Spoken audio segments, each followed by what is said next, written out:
chegamos até o momento em que Arão, como o primeiro sumo sacerdote que fora previsto na lei, entenda que Arão é o primeiro sumo sacerdote previsto na lei de Moisés. Agora, Arão entra em cena.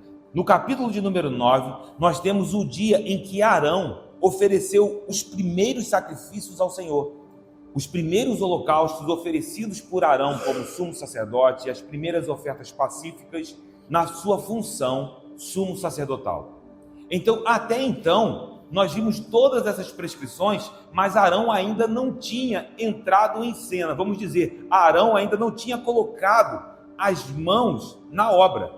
Tudo que lemos até então foram prescrições, ordenanças, a maneira como Deus havia previsto e dado a Moisés. Mas aqui no capítulo de número 9, chega um momento em que Arão atuará pela primeira vez como sumo sacerdote.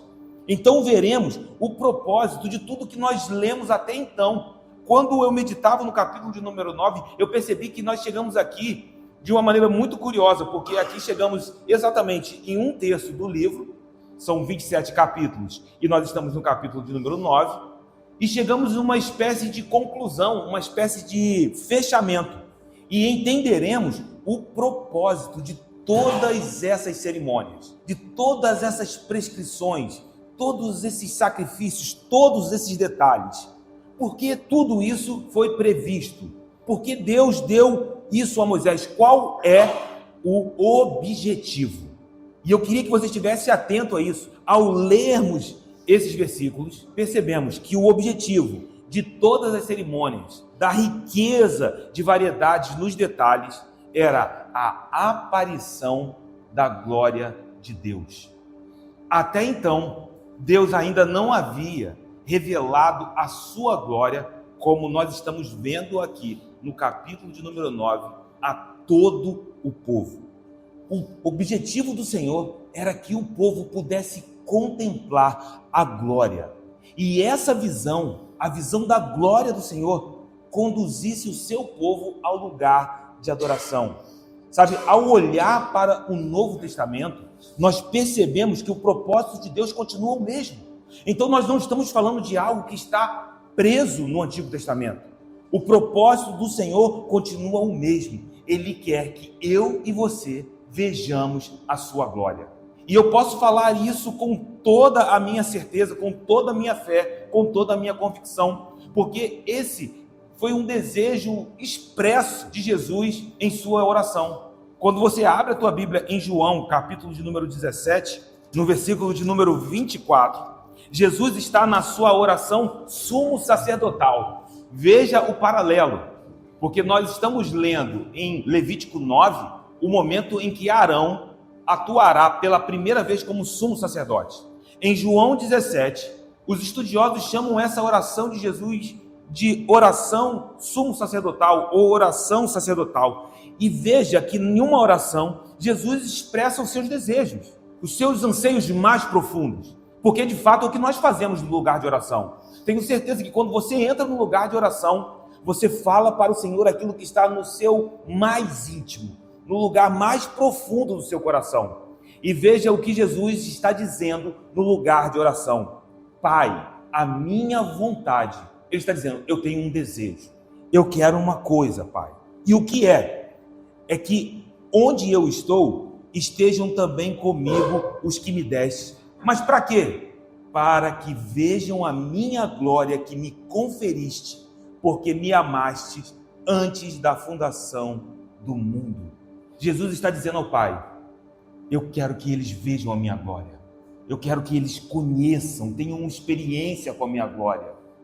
Eu sei que Deus responde orações, mas quando eu leio a oração de João 17, o meu coração transborda, porque essa é uma oração que certamente já está se cumprindo em nossas vidas e se cumprirá plenamente, e nós conheceremos a glória do Senhor. Ele nos levará a esse lugar. Então veja que Jesus, como um sumo sacerdote, ele tem um objetivo. de nos levar ao conhecimento da glória do Pai. E agora, quando olhamos para o capítulo de número 9, percebemos que esse desejo é algo que está alinhado com o coração do próprio Deus, lá no Antigo Testamento. O que acontece se nós oramos alinhados à vontade de Deus? Se cumpre. Jesus, nesse momento, ele está fazendo uma oração que não é simplesmente o seu próprio desejo, mas como Jesus e o Pai são um, ele está completamente alinhado com o plano de Deus. Então encontramos em João 17 essa oração que é chamada de oração sacerdotal, e será muito apropriado que durante esta noite nós estejamos com os nossos olhos em João 17. Nesse capítulo, estejamos com esse texto de João em mente, a fim de que possamos fazer as correlações corretas, para que possamos entender como Levítico, capítulo de número 9, se aplica à nossa realidade. Deus quer que você tenha uma experiência com a glória dele. Então Arão foi um vislumbre da expressão exata que encontramos em Jesus. Quando nós vemos isso acontecendo em Levítico 9, mesmo como uma sombra, é uma placa, é um indicador de que Deus está levando o seu povo a uma experiência com a glória do Senhor. Arão foi uma sombra, mas Jesus é a realidade. Na linguagem da teologia, talvez você vai encontrar em alguns livros, Arão o tipo e Jesus o antítipo, como que se Arão fosse a placa e Jesus o objetivo final. Então no versículo de número 1, volte para Levítico 9, nós vimos que o Senhor está chamando Arão a colocar as mãos na massa. No capítulo anterior, no capítulo de número 8, na semana passada, nós vimos que todos os sacrifícios necessários foram feitos por Moisés. Moisés foi o mediador de Arão no capítulo de número 8. Deus chamou Moisés, Moisés ofereceu sacrifícios por Arão, na consagração, na ordenação de Arão e dos seus filhos. Mas veja que agora, embora Arão estivesse pronto para iniciar o seu ministério, ainda assim ele está sujeito a Moisés. Olhe, porque ao 8º dia chamou Moisés a Arão e a seus filhos e aos anciãos de Israel. Veja que Arão, mesmo pronto para oficiar como sumo sacerdote, ele ainda está debaixo de uma mediação. E eu queria chamar a sua atenção aqui, porque nós vamos perceber que as imagens se misturam, e talvez esse seja um grande desafio quando nós nos debruçamos sobre as Escrituras. Em que sentido? Quando olhamos para a Bíblia, nós percebemos várias imagens se sobrepondo ao mesmo tempo. Vou dar um exemplo prático na maneira como nós lidamos com a nossa identidade em Deus, para que você possa entender isso no capítulo de número 9. Nós somos filhos de Deus, amém? Mas a Bíblia também nos chama de noiva do Cordeiro. Nós somos filhos ou somos noiva? Alguns aplicam, por exemplo, a situação de João Batista como amigos do noivo, e aí até dizem, nós também somos os amigos do noivo. Então, como lidamos com isso? Nós vamos perceber que essas imagens se sobrepõem. É como se cada imagem fosse formar o quadro completo. Eu tentei pensar em algo, eu quase fui numa vidraçaria hoje, para que vocês pudessem visualizar isso comigo. Eu pensei, como eu poderia mostrar isso para vocês? Mas eu vou tentar explicar e que vocês construam essa imagem comigo. Pense que eu tenho 3 lâminas de vidro. Uma com um triângulo, uma com um quadrado e uma com um círculo. Se eu mostrasse uma dessas lâminas para você com um triângulo e perguntasse o que vocês estão vendo, vocês me diriam, estou vendo um triângulo. Mas se eu colocasse uma segunda lâmina sobre a outra, uma com um quadrado, vocês veriam o triângulo e veriam o quadrado ao mesmo tempo. As imagens vão se sobrepondo para que possamos ter o quadro completo. Você vai ver todas essas imagens ao mesmo tempo. É isso que, de modo semelhante ou similar, acontece em nossa identidade espiritual. Eu posso olhar para vocês e reconhecer a identidade de filhos de Deus, mas também reconheço que nós ocupamos a posição de noiva do Cordeiro. E todas essas imagens se sobrepõem, porque filhos são co-herdeiros, mas a noiva é aquela que caminha em idoneidade. E todas essas imagens se misturam. Por que eu estou falando isso? Porque essa sobreposição de imagens acontece aqui no capítulo de número 9. E essa sobreposição acontece para que a gente possa ver o quadro completo. Essa mistura acontece aqui. Por quê? Moisés, no capítulo de número 8 e ainda aqui no capítulo de número 9, no versículo de número 1, é o mediador profético entre Deus e o homem. Arão já tinha sido consagrado sumo sacerdote. Ele já estava pronto, mas esse versículo deixa de maneira clara: Arão é apenas um homem que também precisava da misericórdia de Deus, como nós também precisamos. Então Arão é aquele que todos olhariam e diriam: ali vai um sumo sacerdote. Mas ele também precisava da misericórdia de Deus. E isso nos posiciona em nossa realidade, porque Arão dependia de um mediador. E nós também precisávamos. E então, quando nós necessitávamos de um mediador, Deus nos deu a provisão necessária. Ele nos deu a Jesus como nosso mediador. E então, por causa dele, eu e você temos acesso à presença de Deus. Paulo escreveu 1 Timóteo, capítulo de número 2, no versículos de número 3 a 5, ele está consciente dessa realidade e diz o seguinte a Timóteo: isto é bom e aceitável diante de Deus, nosso Salvador, o qual deseja que todos os homens sejam salvos e cheguem ao pleno conhecimento da verdade. Veja que Paulo está falando do propósito de Deus. Qual é o desejo de Deus? Que todos sejam salvos. Isso está no coração do Senhor. Mas veja que isso não é possível pelos nossos próprios esforços. Porque o versículo de número 5 diz: porquanto há um só Deus e um só mediador entre Deus e os homens, Cristo Jesus, homem. É Ele, Jesus, que nos religa ao Pai, que faz essa mediação. Então hoje você tem acesso à sala do trono, porque Jesus é o mediador, é Ele que nos religa ao Pai, que nos coloca nessa posição. Da mesma maneira, vemos isso claramente em Arão, sumo sacerdote, mas ele era um homem e dependia da misericórdia de Deus. E eu quero dizer aqui nessa noite: quem de nós não depende dessa misericórdia? Agora contemple a sobreposição de imagens proféticas. Por quê? Porque nós vemos em Moisés a imagem do mediador, aquele que faz a mediação entre Arão e Deus. Mas agora eu queria que você pudesse deslocar a sua atenção para Arão.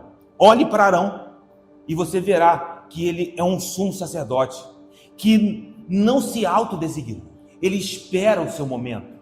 Ele aguarda humildemente o seu desígnio da parte de Deus. E por que eu digo que isso é uma imagem profética? Porque isso é outra sombra, é outro vislumbre, é outro tipo. Porque quando nós olhamos para Jesus, nós também vemos que ele é um sumo sacerdote. Nós olhamos, por exemplo, no Salmo de número 110, no versículo de número 4. O Senhor jurou e não se arrependerá. Tu és sacerdote para sempre, segundo a ordem de Melquisedeque. É Deus que traz o momento de desígnio para Jesus, o Filho, como sumo sacerdote, semelhante a Arão. Veja que Arão é o sumo sacerdote consagrado, mas ele não bate no peito: agora eu sou sumo sacerdote e oferecerei os sacrifícios. Ele espera um momento. Então eu olho para Moisés e vejo Cristo. Eu olho para Arão e vejo novamente a imagem do nosso Senhor Jesus. E aí essa complexidade, essa mistura revela a majestade do nosso Deus. Sabe, quando eu olho para o Antigo Testamento, o meu coração se desmancha, porque nenhum homem foi capaz de sozinho fornecer sequer uma sombra de quem o nosso Jesus é. Porque ele é completamente outro, ele é majestoso, glorioso, ele é único, não há outro além dele. Note que foi necessária toda a história, foi necessário que homens se levantassem para que um vislumbre, um mínimo suficiente fosse fornecido a nós.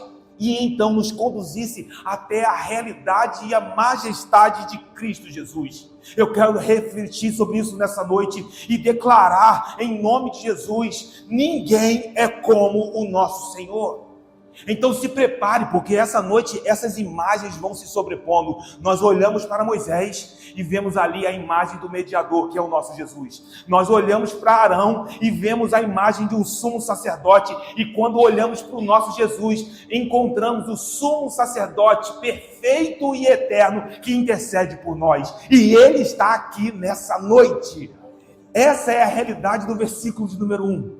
Então, Arão consagrado, mas ele espera. Moisés chama Arão. E aí o versículo de número 2 diz: e disse Arão: toma um bezerro para a oferta pelo pecado e um carneiro para o holocausto, ambos sem defeito, e traze-os perante o Senhor. Arão oferecerá um bezerro e um carneiro. Mas observe algo: Arão oferecerá um bezerro por oferta pelo pecado. Os comentaristas aqui, curiosamente, percebem que foi exatamente o pecado que aconteceu em Êxodo 32. Um bezerro.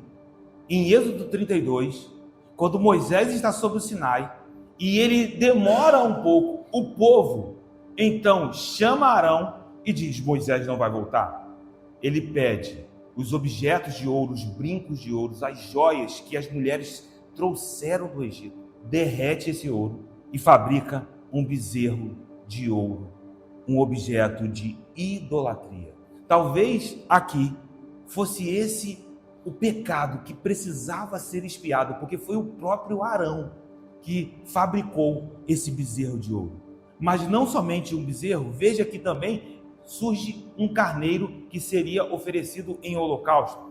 E novamente, os comentaristas judeus, quando olham para esse versículo e veem um carneiro sendo oferecido em holocausto, eles lembram do patriarca, eles lembram de Abraão em Gênesis 22. Porque quando Deus chama Abraão para que ele pudesse entregar o seu filho no Moriá, Abraão obedece. Só que Isaac consegue construir, remontar o cenário. E note, tem fogo, tem cutelo, tem lenha, mas aonde está o sacrifício? E a palavra que Abraão libera é: Deus proverá para si. É o próprio Deus que está se colocando nesse lugar. Abraão conhecia o coração de Deus, a ponto do próprio livro de Hebreus testemunhar que se Abraão, de fato, tivesse imolado Isaac, ele cria que Deus era poderoso para ressuscitar Isaac dentre os mortos. Abraão tem intimidade com Deus. E é interessante que ele diz: Deus proverá um cordeiro para si. Mas quando Abraão vai imolar Isaac, já está tudo pronto e ele vai descer o cutelo. Vem a voz de Deus e diz: não faça isso. Ali está o animal para o holocausto. E quando ele olha, não é um cordeiro, é um carneiro. Abra em Gênesis 22, no versículo de número 13. Tendo Abraão erguido os olhos, viu atrás de si um carneiro preso pelos chifres entre os arbustos. Tomou Abraão o carneiro e o ofereceu em holocausto em lugar de seu filho. E aqui está a chave. Assim é Jesus sobre as nossas vidas. É aquele que perdoou os nossos pecados mais terríveis, como Arão, que foi capaz de fabricar um bezerro de ouro, um objeto de idolatria. Deus é capaz de perdoar Arão. Deus também nos perdoou dos nossos pecados. Então celebre a Deus, porque você é livre.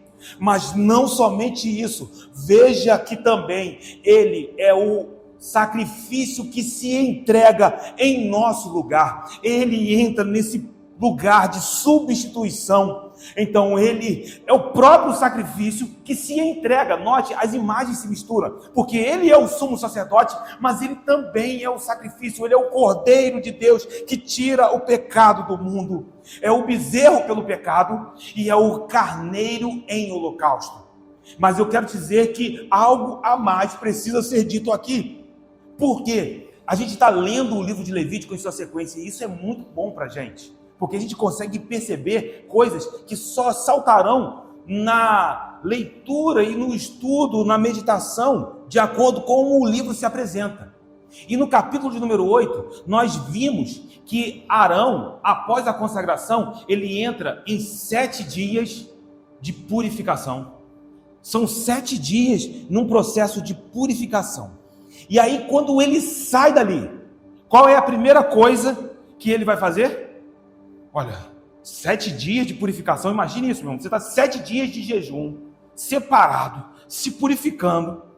Então agora eu vou sair dali. Aí alguém vai dizer assim, agora, meu irmão, eu vou sair labareda de fogo, sair encostando as mãos nas coisas, com os olhos abertos. A primeira coisa que ele sai dali é oferecer uma oferta pelo seu próprio pecado. Veja que isso enfatiza a necessidade contínua da graça sobre a vida de alguém. Sabe, todos os dias nós buscamos a presença. E o nosso chamado é a santificação, de buscarmos a presença do Senhor, de entrarmos no lugar de oração, construirmos a nossa vida no lugar de oração. Mas a cada dia que entramos no lugar de oração, percebemos que dali é o único lugar de onde nós não podemos sair. Que precisamos da graça do Senhor todos os dias das nossas vidas. Quanto mais nos santificamos, mais reconhecemos. Se não fosse a graça do nosso Deus. Se não fosse a mão do Senhor. Quanto mais nós o conhecemos, quanto mais poder, quanto mais autoridade, mais rendição, mais dependência.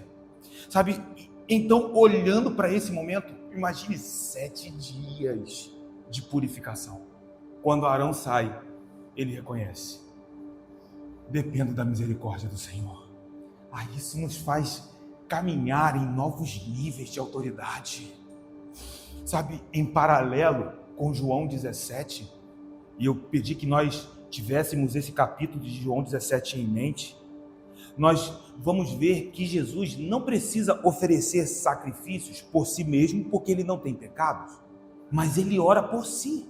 Então, quando Arão sai desse processo de purificação, ele oferece um sacrifício por si, porque Arão tinha pecados. Mas em João 17, Jesus está fazendo uma oração sacerdotal.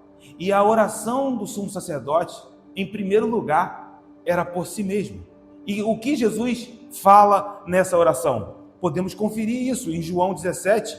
Os 5 primeiros versículos de João 17 descrevem o modo como Jesus ora sobre si mesmo, a respeito de si. Ele diz: tendo falado estas coisas, levantou os olhos ao céu e disse: Pai, é chegada a hora, glorifica a teu filho, para que o filho te glorifique a ti, assim como lhe conferiste autoridade sobre toda a carne, a fim de que ele conceda a vida eterna a todos os que lhe deste. E a vida eterna é esta: que te conheçam a ti, o único Deus verdadeiro, e a Cristo Jesus, a quem enviaste. Eu, Jesus está dizendo, te glorifiquei na terra, consumando a obra que me confiaste para fazer. E agora, glorifica-me, ó Pai, contigo mesmo, com a glória que eu tive junto de ti, antes que houvesse mundo. O que Jesus está fazendo? Ele ora por si. Ele pede ao Pai: me glorifique. Glorifique-me como o Filho, como eu sou antes mesmo de que houvesse mundo. E aí logo em seguida, a sua oração vai migrar. Nós vamos perceber que Jesus vai orar pelos seus discípulos, que Jesus vai orar por aqueles que ainda viriam a crer nele por intermédio da sua palavra. Mas ele começa como um sumo sacerdote, orando por si. E o que ele reivindica? Aquilo que lhe pertence, a glória que ele possui antes mesmo de que houvesse mundo. Ele é Deus. No princípio era o Verbo estava com Deus e o Verbo era Deus. Então Jesus, como sumo sacerdote, ele ora por si, reivindicando a sua glória. Volte para Levítico capítulo de número 9. E aí nos versículos que se seguem, o texto continua. Porque o povo em Levítico deveria trazer o sacrifício. Olhe, depois dirás aos filhos de Israel: tomai um bode para a oferta pelo pecado, um bezerro e um cordeiro, ambos de 1 ano e sem defeito, como holocausto. Perceba que no versículo 2, Moisés diz: Arão, traz um bezerro e um carneiro. Agora no versículo de número 3, ele diz ao povo: tragam um bode, um bezerro e um cordeiro. E além disso, no versículo de número 4, continua: e ainda um boi e um carneiro por oferta pacífica. Então perceba que no versículo de número 3, os animais ali descritos eram para a oferta pelo pecado e para o holocausto. No versículo de número 4, o boi e o carneiro eram por ofertas pacíficas, mas também o texto continua: e oferta de manjares amassada com azeite, porque havia ali um objetivo. Aí você pode me perguntar: por que tudo isso? Por que tantos detalhes? Por que essa variedade de animais? Carneiros, cordeiros, bezerros, bodes, oferta de manjares. Por que tantos detalhes? Por que tanta variedade? A resposta está no próprio texto. Moisés deixa de maneira clara: porquanto hoje o Senhor vos aparecerá. Meu irmão, não tenha isso de maneira tranquila. Deixa eu te perguntar uma coisa: o que fazemos quando ele vem? Isso começa a nos ajustar no nosso lugar de culto. Será que precisamos ajustar nossas condutas em algum aspecto? Será que são necessários ajustes em nossa disposição de mente, de alma, de coração? Porque quando Moisés é avisado de que o Senhor apareceria com a sua glória, eles se preparam para o ambiente. Eu quero posicionar o meu coração aqui nessa noite, porque o Senhor está aqui conosco. Que haja em nós esse preparo, que haja em nós esse temor. E não somente isso, uma vez que tomamos conhecimento, e eu oro para que revelação alcance as nossas mentes nessa noite. Uma vez que eles tomaram conhecimento, o versículo de número 5 diz assim: então trouxeram o que ordenara Moisés diante da tenda da congregação, e chegou-se toda a congregação e se pôs perante o Senhor. Alguém vai dizer assim: Zeca, não entendi por que você enfatizou tanto isso. Quando Deus falou, eles obedeceram. Havia no povo prontidão. Ele não precisou falar 2 vezes. Meu Deus. Eu amo esses detalhes nas Escrituras.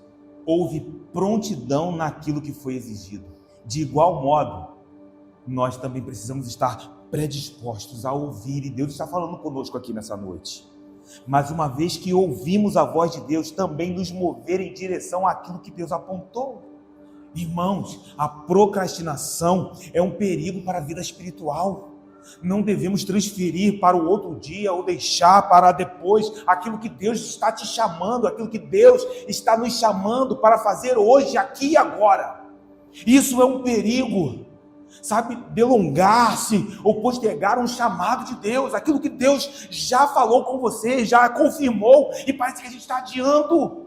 Mas que nessa noite o Senhor nos leve à revelação dessa prontidão, porque aonde há obediência, há recompensa. Que em nome de Jesus, nenhum delongar-se seja um empecilho para que sejamos plenos em Deus. Às vezes tem pessoas que não conseguem viver uma vida plena em Deus, porque estão postergando o chamado de Deus, aquilo que o Senhor confiou em suas mãos. Eu quero dizer, irmão, se Deus confiou em suas mãos algo, nessa noite também confie na voz do Senhor e se mova em direção a Ele. Então o versículo de número 5 é um tesouro, não pode ser lido de qualquer maneira.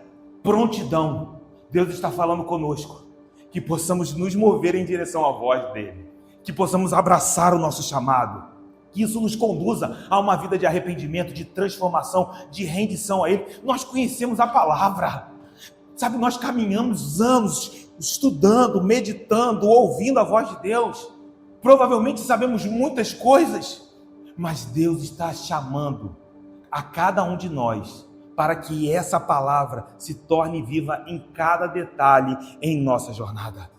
Então o versículo de número 6 nos conduz à sequência. Disse Moisés: esta coisa que o Senhor ordenou fareis. Ele está falando de prontidão, mas a recompensa e a glória do Senhor vos aparecerá. À medida que eu lia esse versículo, ainda no final da manhã, eu me sentia constrangido. Aí você vai me perguntar, por quê? Essa glória é a presença visível de Deus. É a presença que Moisés experimentou lá no Monte Sinai. Só que quando olhamos no Êxodo, capítulo de número 24, os versos de número 16 a 18, lembre, Moisés está no Sinai.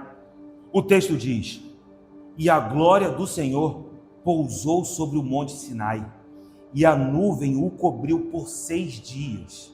Ao 7º dia, do meio da nuvem, chamou o Senhor a Moisés.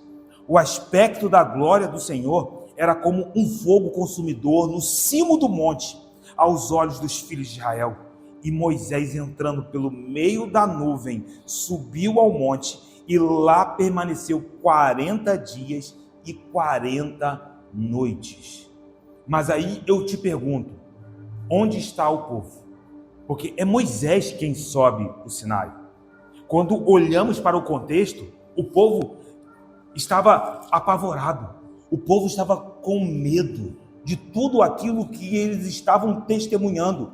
Se você olhar em Êxodo 20, nos versículos 18 a 21, o texto diz: todo o povo presenciou os trovões e os relâmpagos e o clangor da trombeta e o monte fumegante, e o povo, observando, se estremeceu e ficou de longe. O povo não teve coragem de subir e ainda disseram a Moisés: fala-nos tu e te ouviremos, porém não fale Deus conosco, para que não morramos. E respondeu Moisés ao povo: não temais, Deus veio para vos provar e para que o seu temor esteja diante de vós, a fim de que não pequeis. Veja, é como se Moisés estivesse dizendo: não temam o Senhor. O Senhor está provando o coração de vocês. O Senhor quer trazer aquilo que é puro à existência. Ele quer refinar vocês. Só que o povo não sobe o Sinai. É Moisés que sobe o Sinai. É Moisés que tem a experiência com a glória. E por que eu me senti tão constrangido ao ler esse texto? Porque quando nós lemos Levítico, capítulo de número 9, nós vemos Moisés dizendo: sabe, a glória que eu vi lá no Sinai, ela vai descer até nós. A glória do Sinai virá até aqui. Esse é o nosso Deus. É o Senhor que vem a nós. Porque quando eu olho para Jesus, eu posso testemunhar aquilo que as Escrituras dizem a seu respeito. Abre João, capítulo de número 1, no versículo de número 14. E o Verbo se fez carne e habitou entre nós, cheio de graça e de verdade. E vimos a sua glória. Eu repito isso. E vimos a sua glória, como do unigênito do Pai. Quando eu olho para Jesus, eu vejo a expressão exata do que aconteceu naquele momento, que ainda estavam ao redor do Sinai. Entenda que Levítico é dado a Moisés num acampamento, naquela estação em que eles estavam ao redor do Sinai. O povo não subiu ao monte. O povo não teve coragem, porque o medo impediu o povo. Então Deus, olhando para o seu povo, Ele disse: eu quero que vocês tenham uma experiência com a minha glória. Se vocês não vieram até o Sinai, meu Deus, o que é isso? Eu vou descer com a minha glória. Então se preparem, porque eu estarei no meio de vós. Aí quando eu olho para Jesus, o que é isso? Meu irmão, A encarnação de Jesus é um escândalo. Os anjos querem sondar isso. Ele se fez carne, ele se fez como um de nós. Ele habitou conosco, ele chorou, ele sentiu fome, ele sentiu dor, ele sentiu tristeza, ele sentiu alegria. Ele conhece a nossa realidade, ele veio até a nossa miséria para nos resgatar. Meu Deus! Então a encarnação de Cristo Jesus é a oportunidade que nós temos, a oportunidade que Deus deu a toda a humanidade de contemplar a glória do unigênito do Pai. Então eu olhei para esse texto e falei assim, meu Deus, obrigado, porque nós nunca conseguiríamos subir o Sinai por nós mesmos. Hoje tem muita gente dizendo, eu vou subir o monte, mas só podemos dizer isso hoje, porque o unigênito do Pai veio a nós. Senão, nós estaríamos junto com todo o restante do povo de Israel. É nesse momento que nós entendemos a perfeição do plano de Deus. Então é o que Moisés está dizendo, no versículo de número 6. Esta coisa que o Senhor ordenou fareis, e a glória do Senhor, a glória do Sinai, a glória do Eterno, o resplendor da sua glória, vos aparecerá. O versículo 7 e 8 continua. Depois disse Moisés a Arão, chega-te ao altar, faze a tua oferta pelo pecado e o teu holocausto, e faze expiação por ti e pelo povo. E depois faze a oferta do povo e a expiação por ele, como ordenou o Senhor. Chegou-se, pois, Arão ao altar e imolou o bezerro da oferta pelo pecado, que era por si mesmo. Aqui vemos a infinita superioridade de Cristo em relação a Arão. Arão, mesmo como um sumo sacerdote, precisou fazer expiação por si mesmo, antes de fazer qualquer sacrifício pelo povo. Só que quando eu olho para Jesus, ele é o sumo sacerdote perfeito. Esse bezerro é o bezerro que é descrito ali no versículo de número 2. Deus ordena a Moisés, chama Arão e traz um bezerro e um carneiro. Então agora vemos que Arão, de fato, só podia ser uma sombra. Nenhum homem pôde ser exatamente como Cristo. Todos fracassaram. Josué, Moisés, Davi, Salomão. Nós vamos encontrar diversos homens que foram sombras, vislumbres proféticos, que forneceram imagens que, se sobrepondo, compõem apenas um quadro com uma sombra de Cristo. Mas quando, na plenitude dos tempos, em Belém da Judéia, nasceu o nosso Redentor, então a luz de Deus veio aos homens. E nós, que estávamos em trevas, a nós, abra suas mãos, resplandeceu grande luz. Feche as suas mãos. Nós não estamos mais em escuridão. Creia na palavra, creia em Deus, que o Espírito produza fé nessa noite em nossos corações. O texto de Levítico continua, o versículo de 9 a 11 diz: os filhos de Arão trouxeram-lhe o sangue. Ele molhou o dedo no sangue, Arão molhou o dedo no sangue e o pôs sobre os chifres do altar. Ali o altar estava sendo purificado. E o resto do sangue derramou a base do altar. Mas a gordura e os rins e o redenho do fígado da oferta pelo pecado, nós já sabemos, queimou sobre o altar, como o Senhor ordenara a Moisés. Nós já lemos isso. Perceba como que agora a construção do livro, conforme vamos caminhando de maneira consistente e sistemática, todo o texto começa a se conectar. Nós não estamos falando de nada aqui que não conhecemos. Porém, a carne e o couro queimou fora do arraial. Então, o altar precisava ser purificado e por isso Arão, com o seu dedo molhado de sangue, ele passa o dedo na ponta, em algumas versões deve estar ponta do altar, na minha versão, na ara chifre, mas são as 4 pontas do altar. Então o altar precisava ser purificado. A gordura e as entranhas que apontam para a melhor parte, o cerne das emoções, isso queimado ao Senhor, dedicado ao Senhor, e o restante do animal queimado fora do arraial. E entenda que isso está alinhado com o que nós falamos, porque a oferta pelo pecado do sacerdócio não deveria ser consumida, em hipótese alguma. Então, se alguém do povo trouxesse uma oferta pelo pecado, o sacerdote poderia participar daquele animal, ele poderia comer daquele animal, mas pelo pecado de um sumo sacerdote, jamais deveria ser consumido em uma refeição. Por isso, o animal era levado para fora do arraial. Por que isso? Porque o pecado não era um motivo alegre. Ele não podia ser ali um momento de refeição, um momento de celebração. E isso está alinhado com o Levítico capítulo de número 4. O animal deveria ser levado onde eram jogadas as cinzas e ali queimado por completo.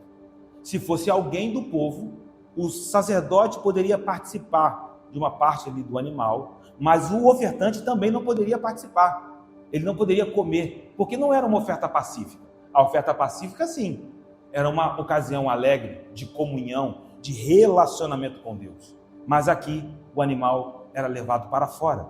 E o texto continua no versículo de número 12. E depois disso, imolou o holocausto, e os filhos de Arão lhe entregaram o sangue, e ele o aspergiu sobre o altar em redor.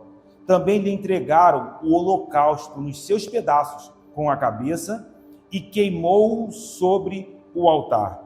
E lavou as entranhas e as pernas, e as queimou sobre o holocausto no altar. Veja que, por vezes, o texto é um pouco truncado, e aí a gente se perde no que está acontecendo aqui. Mas que animal está sendo sacrificado aqui? Que animal está sendo oferecido aqui? Quando olhamos para o versículo de número 2, 2 animais foram trazidos por Arão. Um bezerro, que foi uma oferta pelo pecado, que nós vimos nos versículos anteriores. Aqui é o carneiro pelo holocausto.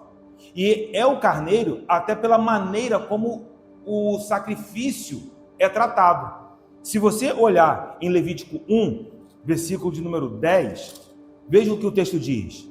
Se a tua oferta for de gado miúdo, de carneiros, ou de cabritos, para holocausto, trará macho sem defeito. Veja que é um carneiro para holocausto. Veja o versículo de número 13. Veja como que esse sacrifício era tratado. As entranhas e as pernas seriam lavadas com água, e o sacerdote oferecerá tudo isso e o queimará sobre o altar. É o holocausto, oferta queimada, de aroma agradável ao Senhor. Então, volte lá para Levítico 9, no versículo de número 14, veja como que a oferta é tratada. Não diz que é o carneiro, mas você olhando para o versículo 2 e a maneira como a oferta é tratada aqui, você entende que nós estamos falando do carneiro.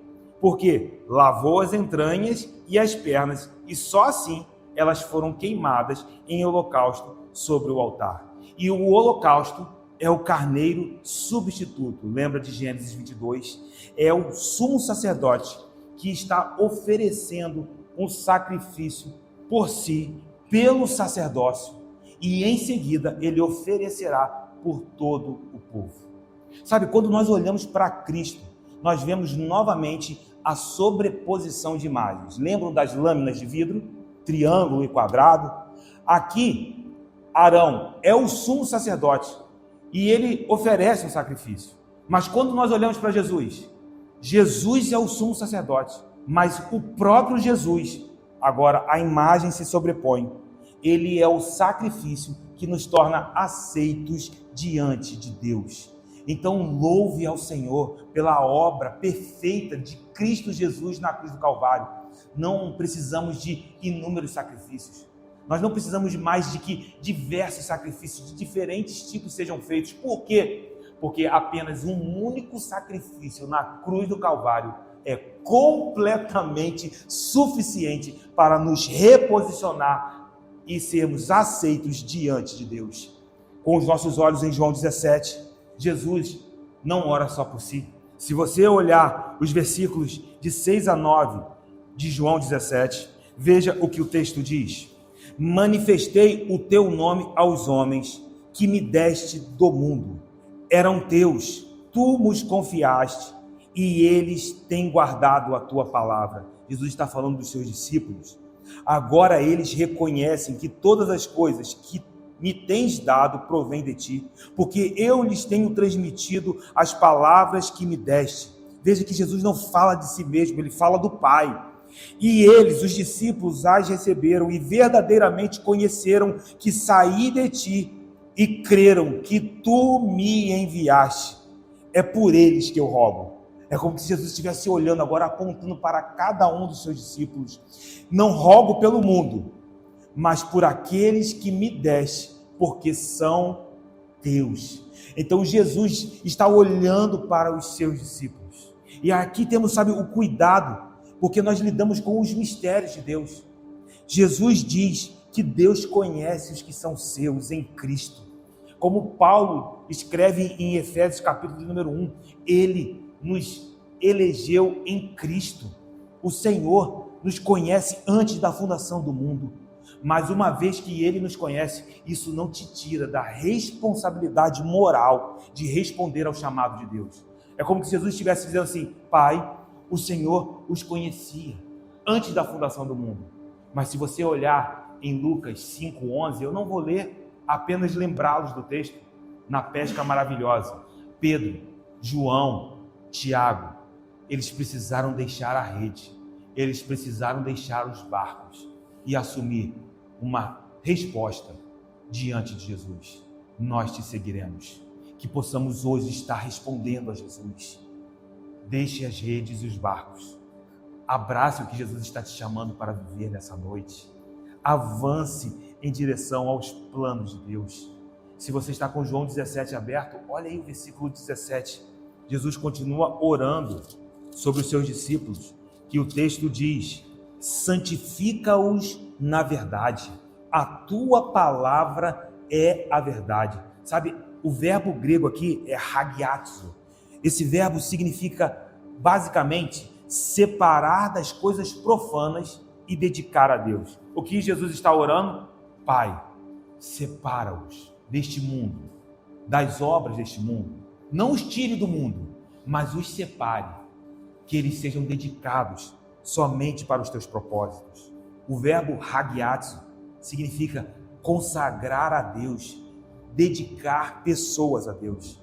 Os discípulos ali estavam sendo dedicados ao Senhor. Jesus, como sumo sacerdote, veja isso, está orando pelos seus discípulos. As imagens proféticas estão se sobrepondo. Jesus, ali como sumo sacerdote. Levítico é Arão. Arão que está como o sumo sacerdote consagrado, orando, intercedendo, oferecendo sacrifícios pelo povo, porque o povo pertencia ao Senhor. E aí é preciso lembrar todos os dias que tudo isso foi em favor de nós. Jesus foi até esse momento por mim e por você. Deixe um marcador em João 17, volte em Levítico 9. Nós precisamos fazer esse paralelo, é necessário. Os versículos 15 e 16 continuam, porque Arão orou por si, ele fez um holocausto, e esse holocausto era sobre a sua própria vida, sobre o sacerdócio. Mas o versículo de número 15 diz: depois fez chegar a oferta do povo, e tomando o bode da oferta pelo pecado, que era pelo povo, agora não é mais por Arão, é pelo povo, o imolou e o preparou por oferta pelo pecado, como fizera com o primeiro. O texto continua: também fez chegar o holocausto e o ofereceu segundo o rito. Note que agora o bezerro e o cordeiro são trazidos, mas agora não é pelo pecado de Arão, é pelo pecado do povo. Novamente, em João 17, nós temos o que Jesus representa em nossas vidas, como sumo sacerdote, porque Jesus não ora somente por si ou pelos seus discípulos. João 17, no versículo de número 20, Jesus é enfático em dizer: não rogo, não estou orando somente por estes, Pedro, João, Tiago, Tomé, Bartolomeu, Filipe, não, mas também por aqueles que vierem a crer em mim por intermédio da sua palavra. Eu posso ver os olhos de Jesus atravessando a história, cruzando todo o tempo. O sumo sacerdote vê um povo santo que creria nele. Jesus viu a cada um de nós. Meu irmão, que nós possamos estar sendo contemplados por essa oração aqui nessa noite. Porque à medida que entendemos que essa palavra está sobre nós, é essa palavra que nos santifica, é a palavra que produz fé em nosso coração, é a palavra que produz vida em nós, em cada um de nós. Então veja que Jesus, ao orar, ele ora por si, pelos seus discípulos, mas ora por todo o povo, um povo santo que seria levantado porque creria no sacrifício de Jesus, creria que ele, o Messias, foi enviado por Deus para que nós pudéssemos ser resgatados. É dessa maneira que nós precisamos olhar para Levítico capítulo de número 9. Volte para Levítico, e então, só então, após Arão oferecer o sacrifício pelo povo, é que ele faz chegar a oferta de manjares. Veja o versículo de número 17. Fez chegar a oferta de manjares, e dela tomou um punhado e queimou sobre o altar, além do holocausto da manhã. Veja o momento dessa oferta, só após a oferta pelo pecado do povo. Uma vez que o pecado foi expiado, que não há mais inimizade com Deus, que nós fomos reconciliados com Ele, então o povo podia se aproximar e trazer as suas ofertas de cereais, o seu cotidiano. Lembram? O pão sobre a mesa. Agora a fonte era devidamente reconhecida. O Senhor é a nossa fonte. Ele é o pão do céu. O Senhor é o nosso verdadeiro sustentador. Então, meu irmão, descanse nele. Confie nele. Um lugar de descanso como esse só pode ser revelado onde nós entendemos que temos paz com Deus, que fomos reconciliados, que nós olhamos para o céu e por causa de Cristo Jesus, eu posso dizer, eu tenho um Pai nos céus. É o Espírito que revela isso. O punhado memorial que era queimado, um punhado que era retirado da oferta de cereais, era um lembrete para que isso estivesse vivo na consciência do povo. E o versículo de número 18 continua: e depois imolou o boi e o carneiro em sacrifício pacífico. Meu irmão, tente reconstruir tudo que nós estamos lendo em Levítico, desde o começo dessa série de estudos. Levítico 1, o holocausto. Levítico 2, as ofertas de cereais. Levítico 3, as ofertas pacíficas. E aqui percebemos que o padrão é consistente, continua o mesmo. O povo, liderado pelo sumo sacerdote Arão, agora eles trazem uma oferta de paz. Você pode olhar para Jesus? Você só pode trazer essa oferta se você tem paz com Deus. Olhe para Romanos 12. Rogo-vos, pois, irmãos, pelas misericórdias de Deus, que apresenteis o vosso corpo por sacrifício vivo, santo e agradável a Deus, que é o vosso culto racional. Nós temos paz com Deus. Nós não somos mais inimigos de Deus. Que isso alegre o teu coração. Sabe que isso te revela a eternidade. Isso tem produzido em meu coração um lugar de uma segurança tão especial. Eu tenho aprendido a encontrar em Deus o meu refúgio, a confiar na liderança do Espírito, porque nós não somos mais inimigos. Ele nos chama de amigos. Só por causa dele, do nosso mediador, podemos trazer as nossas próprias vidas como uma oferta pacífica. Então, que essa paz, que excede todo o entendimento, governe a tua mente. Levítico 9, verso 19, continua: como também a gordura do boi e do carneiro e a cauda e o que cobre as entranhas e os rins e o redenho do fígado, e puseram a gordura sobre o peito, e ele a queimou sobre o altar. Mas o peito e a coxa direita, note essas duas partes de maneira específica, falamos sobre elas. Mas o peito e a coxa direita Arão moveu por oferta movida perante o Senhor, como Moisés tinha ordenado. Esses versículos nos mostram como a obediência em detalhes foi cumprida, como eles estiveram atentos ao que fora dito antes, porque todas essas prescrições já foram lidas, nós estudamos aqui. Sabemos que a gordura e as entranhas das ofertas pacíficas precisavam ser queimadas. Sabemos que a coxa direita e o peito eram ofertas movidas que serviriam de porções para os sacerdotes, para o sustento sacerdotal. Nós vimos isso em Levítico 7. E aí, note que tudo isso revela a obediência do povo, a atenção do povo em relação àquilo que Deus está dizendo. O Espírito Santo de Deus também direciona as nossas vidas. Ele também fala conosco, ele também nos guia em sua palavra. O ponto decisivo é termos observado atentamente o que ele está nos ensinando. Eu oro ao Espírito para que possamos sair daqui e considerar aquilo que Deus está nos dizendo. Eu não estou falando somente sobre esta noite, não estou falando somente sobre este momento, sobre este estudo, mas aquilo que Deus continuará falando ao teu coração, porque Ele vai te ensinar. Mas uma vez que Ele fala conosco, precisamos tomar essa palavra como um tesouro, observar, precisamos sondar, sabe, atentamente, como você observa algo de maneira minuciosa. Faça isso com a voz de Deus. Em nome de Jesus, comece a considerar aquilo que Ele está falando. Ao receber a palavra de Deus em cada oportunidade, você carregará essa palavra como uma porção dos céus.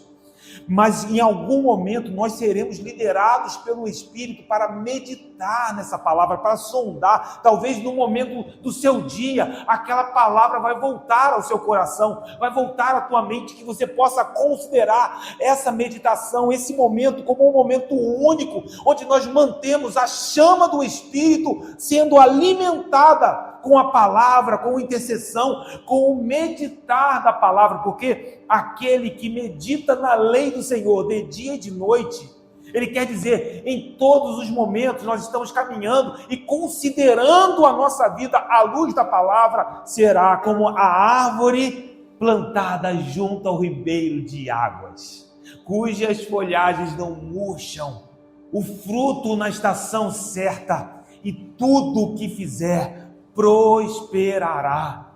Então, sabe, é essa forma de caminhar atentamente ao que Deus está dizendo, falando.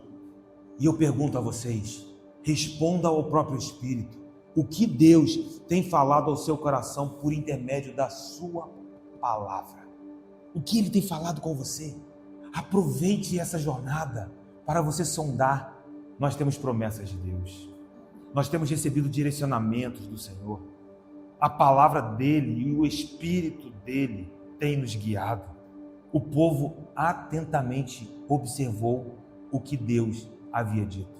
Veja a perfeição, o paralelo com os textos que nós já estudamos. O povo estava atento. E onde há obediência, há recompensa. Então o versículo de número 22 diz: depois Arão levantou as mãos para o povo e o abençoou, e desceu, havendo feito oferta pelo pecado, e o holocausto e a oferta pacífica. Esse momento é muito bonito. Eu queria que você pudesse estar ali e visualizar o que está acontecendo. Estava tudo pronto, os sacrifícios, Arão posicionado. Nós falamos sobre as vestes sacerdotais. Então agora Arão levanta as suas mãos em direção ao povo. O que será que ele disse?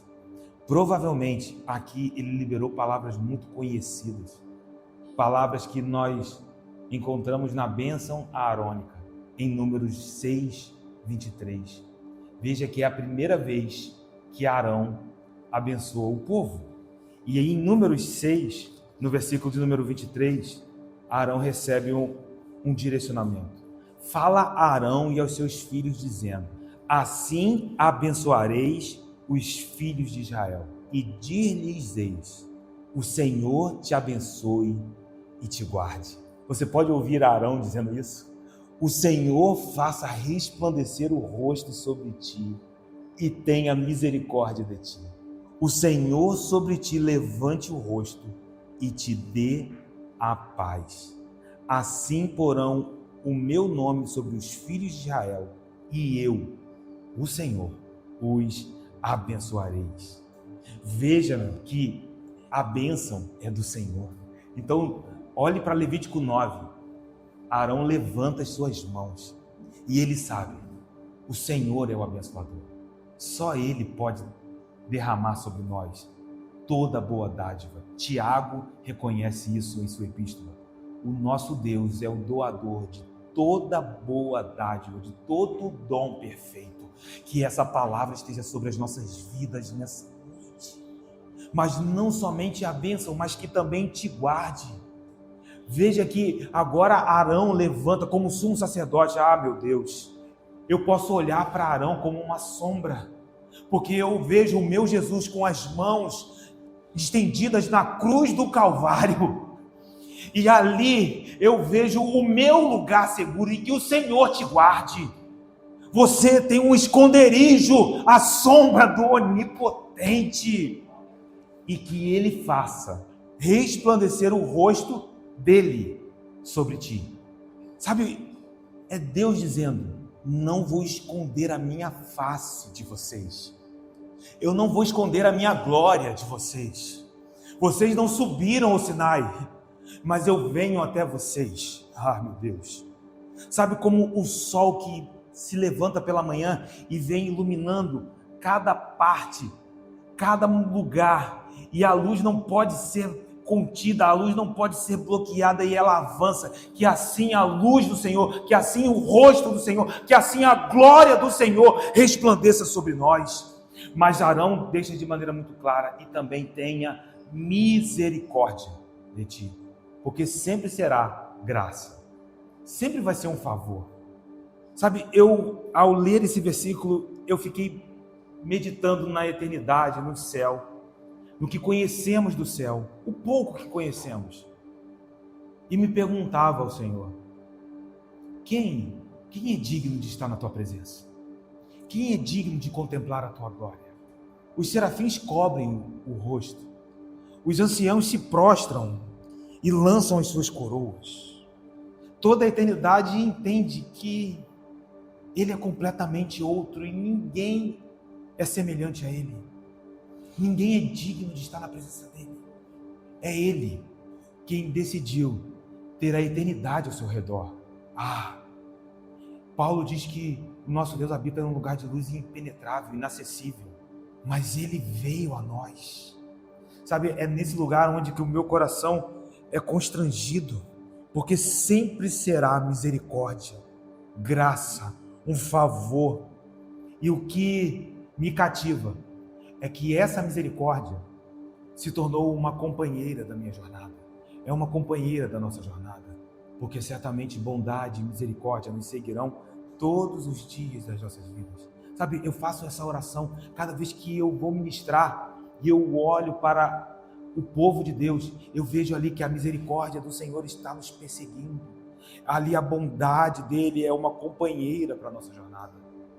E Arão, em sua bênção, diz: e que o Senhor te dê a paz, a shalom. É essa paz que Paulo diz que excede todo entendimento. Em Filipenses, capítulo de número 4, no verso de número 7, ele diz: e a paz de Deus, que excede todo o entendimento, guardará o vosso coração. Preste atenção nisso. E a paz de Deus guardará o vosso coração e a vossa mente em Cristo Jesus. Paulo está dizendo que a shalom de Deus, a paz do Senhor, é uma guardiã da nossa mente e das nossas emoções, do nosso coração. Porque em meio a tanta turbulência, por vezes sacudido, como você pode permanecer de pé? ali está a paz do Senhor guardando a sua mente. Sabe quando você encontra alguém e saúda aquela pessoa? A paz do Senhor. Você está liberando sobre aquela pessoa uma palavra onde essa paz é capaz de guardar a mente, as emoções, o coração. Ela é uma guardiã. Que essa paz possa estar guardando os nossos corações aqui nessa noite. Porque eu preciso. E eu amo ser liderado por essa paz. Eu não sou uma pessoa muito tranquila. Às vezes algumas pessoas dizem, o pastor Zeca parece ser uma pessoa tão tranquila, ele é tão calmo. Mas quem me conhece é minha esposa. Talvez ela me conheça melhor do que todos aqui. E aí, no meio de minhas turbulências, quando as circunstâncias tentam me agitar, eu sei que a paz do nosso Deus está guardando o meu coração. E que isso seja uma marca, uma bandeira na nossa jornada, para a nossa mente.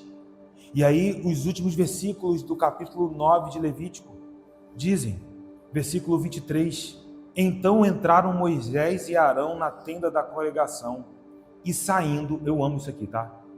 Eu amo, você vai entender por que eu estou falando que eu amo, que eles entraram e saíram. E saindo, abençoaram o povo, e a glória do Senhor apareceu a todo o povo. Aí você vai me perguntar, por que você interrompeu para dizer que amava essa porção, Zeca? O livro de Levítico se iniciou com Deus chamando Moisés da porta da tenda da congregação. Levítico 1:1. Mas parece que só aqui Moisés e Arão juntos entraram no tabernáculo. Mas só que não só entraram, também saíram. Aí você vai dizer assim, não entendi. Meu irmão, se alguma coisa tivesse dado errado, eles tinham morrido ali dentro. É nos detalhes. Eles entraram e saíram. Deu tudo certo. Deu tudo certo. Porque se algo tivesse dado errado, Arão seria consumido na presença de Deus. E uma vez que Arão foi aceito como sumo sacerdote na presença de Deus, isso significava que também todo o povo seria aceito na presença de Deus. Ao saírem do tabernáculo, nós vemos a evidência dessa aceitação. Como podemos ter a certeza disso? Porque uma vez que eles entraram e saíram, e deu tudo certo, a glória do Senhor apareceu para todo o povo. Ela esteve sobre o Sinai por um tempo, mas era só por um tempo. Agora, ela caminharia sobre a face da terra no meio do seu povo. Você pode entender isso no tabernáculo e andar no meio do deserto. O acampamento ao redor do Sinai ia terminar. E a glória que estava sobre o Sinai agora caminharia juntamente com um povo separado, um povo santo, um povo purificado. E aí entendemos porque todos os detalhes minuciosos, muitos detalhes, todos tinham um objetivo. Qual é o objetivo de tudo que lemos de Levítico 1 até aqui? A aparição da glória de Deus. E eu quero te dizer, meu irmão, olhando para João 17, esse também é o desejo de Jesus como nosso sumo sacerdote. E não duvide disso, porque ele orou ao Pai, que eles vejam a minha glória. Ele quer que você conheça a revelação da glória dele na sua vida. Não está mais sobre o Sinai. E eu não vou entrar nisso, mas no final da tarde o Senhor me levava a Hebreus, quando ele fazia a comparação, o contraste entre o Sinai e Sião. Eu não vou entrar nisso, mas quando olhamos para o Sinai e Sião, entenderemos que lá o povo não subiu, mas nós chegamos em Sião, a nova Jerusalém, a Jerusalém celestial, a realidade da eternidade já faz parte da tua jornada. E aí o versículo de número 24 fecha o capítulo. E eis que saindo fogo do altar do Senhor, consumiu o holocausto e a gordura sobre o altar, o que vendo o povo jubilou e prostrou-se sobre o rosto. Saindo fogo diante do Senhor. Deus respondeu ao seu povo. Deus nos responde. Deus respondeu enviando fogo para consumir o holocausto e a gordura dos sacrifícios pacíficos. Em outros dois momentos, nós encontraremos Deus demonstrando sua aceitação, respondendo com fogo uma oferta que seria oferecida a ele. A primeira, em 1 Reis 18:38, quando Elias confronta os profetas de Baal e Aserá, ele arruma o altar. Ele arruma o altar, coloca o sacrifício no lugar e ele clama ao Senhor. E Deus responde com fogo do céu. A segunda ocasião é na dedicação do templo de Salomão, em 2 Crônicas 7, capítulo de número 1. E lá, quando tudo estava pronto, a glória do Senhor encheu a casa e fogo do céu consumiu os holocaustos. O que será comum nesses dois momentos, nessas duas ocasiões? Depois leia esses textos em casa. Você vai perceber que em ambas as situações, quando Deus respondeu com fogo, o povo foi levado à adoração e caiu com o rosto prostrado no chão. Tanto em 1 Reis, quanto em 2 Crônicas. E olhe para Levítico 9:24. O que vendo o povo, jubilou e prostrou-se sobre o rosto. A revelação de quem Deus é nos conduzirá ao propósito da nossa existência. Nós existimos para louvor da sua glória. Esse é o objetivo de estarmos aqui nessa noite. Mas é que você deu exemplos do Antigo Testamento. Então, para fechar, olhe Efésios capítulo de número 1, quando Paulo inicia a sua epístola com uma doxologia, com um momento de exaltação. Efésios 1, ele diz que o Senhor nos escolheu antes da fundação do mundo, ele nos predestinou para ele, para a adoção de filhos, mas para quê? Olha o verso de número 6, para louvor da glória da sua graça. Ele derramou sobre nós sabedoria, prudência, abriu os nossos olhos, desvendando o mistério da sua vontade, fez convergir em Cristo as coisas dos céus e da terra. Para quê? Olhe no versículo de número 12, a fim de sermos, olhe para que você é, olhe o teu propósito, a fim de sermos para louvor da sua glória. E não somente isso, ele nos deu também o seu Espírito, a palavra da verdade, o evangelho da salvação, selados pelo Santo Espírito de Deus. Para quê? Olhe no versículo de número 14, o final, em louvor da sua glória. Quando eu olho para as Escrituras, eu entendo o propósito da nossa existência. Nós existimos para louvor da glória do nosso Deus. Então aqui o que devemos pedir ao Senhor? Alinhados com João 17:24, Jesus quer que você veja a glória dele. Ele quer que conheçamos, que contemplemos a glória dele. E alinhados com a oração de Jesus, eu quero usar as mesmas palavras que Moisés declarou em Êxodo 33, verso de número 18. Quando Deus disse que levaria o povo para a terra prometida, colocaria um anjo para guiar o povo, mas que a presença dele não iria. Moisés disse: não nos faça sair deste lugar, se a tua presença não for conosco. E aí Moisés vai dizer no verso de número 18, eu tenho um pedido, mostra-me a tua glória. Eu faço essa oração, que os nossos olhos, os olhos dos nossos corações sejam iluminados para ver o que ainda não vimos. Senhor, mostra-nos aquilo que ainda não vimos, mas que tu já liberaste. Meu irmão, que isso seja uma oração nessa noite, que isso nos faça caminhar com o resplandecer do rosto do Senhor sobre nós, sabe, em nossa jornada, que vivamos cada momento para louvor da sua glória, que as nossas casas, as nossas famílias, sejam esse altar de adoração, porque você existe para louvor da glória dele, e ele veio a nós podemos testemunhar vimos a glória do unigênito do Pai. Senhor Jesus, muito obrigado. Oramos a Ti, Pai, com a certeza da Tua presença entre nós. Obrigado por nos conduzir até este momento, a revelação da Tua palavra. Cremos, ó Deus, que o Senhor nos trouxe à existência para contemplarmos a Tua glória. E ao contemplarmos, nos render em adoração a Ti, que o temor santo nos conduza. Muito obrigado.